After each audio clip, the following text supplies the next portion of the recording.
의원 질의해 주십시오. 네, 최상목 대행님께 이어서 좀 여쭤보겠습니다. 지금 당시에 마은혁 후보를 제외하고 여당 1명, 야당 1명, 그러니까 조한창 재판관과 정계산 재판관에 대해서 임명을 하셨습니다. 네. 그 당시에 마은혁 후보를 임명하지 않았던 결정적인 근거나 사유를 보면은 기본적으로 이때까지 헌정사상 여당 1명, 야당 1명, 여야 합의 1명으로 국회에서 추천해 왔던 것은 대행께서도 잘 알고 계시죠? 네. 네. 그리고 그 기준 시점을 보면 지금 계속 그 민주당에서 주장하는 것은 마은혁 후보와 관련해서는 여당과 야당이 합의를 다 이뤘던 후보다. 그러니까 임명을 해야 된다. 이런 논리인데 이게 저는 여야 합의를 통해서 임명해야 된다는 그 기본적인 대전제에 대해서는 민주당도 동의하는 것이라고 생각합니다. 반드시 여야 합의가 있어야 되는데 그럼 그 기준 시점이 어떻게 되느냐가 이제 핵심 쟁점이 될 텐데요. 아까 띄워놓은 내용을 보면 당시 합의됐다라고 얘기하는데 그 기준 시점은 당연히 국회에서 표결하는 시점을 기준 시점으로 봐야 된다라고 생각합니다.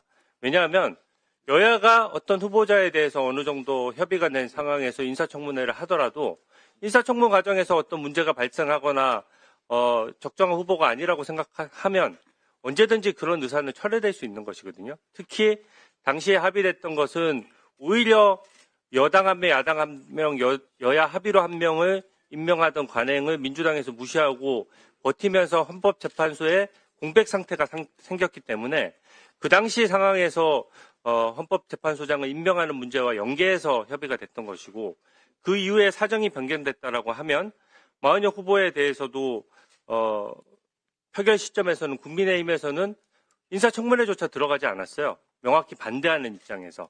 그런 판단 하에서 마은혁 후보는 여야 합의가 되지 않은 후보라고 저는 판단하고 있는데 대행께서는 어떻게 생각하고 계십니까? 제가 구체적으로 지금 헌재에서 심리 중이기 때문에 그렇지만 그 당시 제 판단은 그 여야의 그 합의를 확인할 수 없었다는 게 제 판단이었습니다. 네. 여야 합의가 확인되지 않았기 때문에 마은혁 후보에 대해서만 임명을 보류를 했던 것이죠. 네, 지금이라도 합의해 주시면 임명을 하겠습니다. 네. 그리고 그 민주당에서 제가 의원들 발언하는 내용을 보니까 일종의 저는 협박행위라고 생각합니다.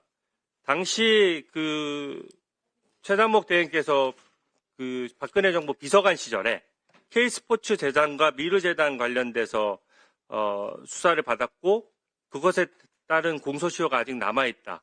이 얘기는 뭐냐 하면 마은혁 후보 임명 문제를 그 과거의 사건과 연계해서 마치 임명하지 않으면 이것으로 또 고발을 해서 수사를 통해서 괴롭히겠다는 의사로 좀 판단이 되거든요. 근데 당시 박근혜 정부 때 그 K스포츠 재단, 미르재단 관련해서 실질적으로 대행께서 뭔가 관여돼 있거나 그로 인해서 아직 수사가 남아있는 부분이 있습니까? 다 종결된 거 아닌가요? 일단 K스포츠 재단 관련된 건 제가 관여한 게 전혀 없고요. 미르재단 관련된 부분들은 쟁점은 없다고 알고 있습니다. 네. 당시 현재 남아있는 수사가 있습니까? 없습니다. 네. 이게 전혀 별개의 사건을 가져와서 그 사건에 공소시효가 남아있다. 이런 협박 행위에 저는 절대로 굴하지 말아야 된다라고 생각합니다.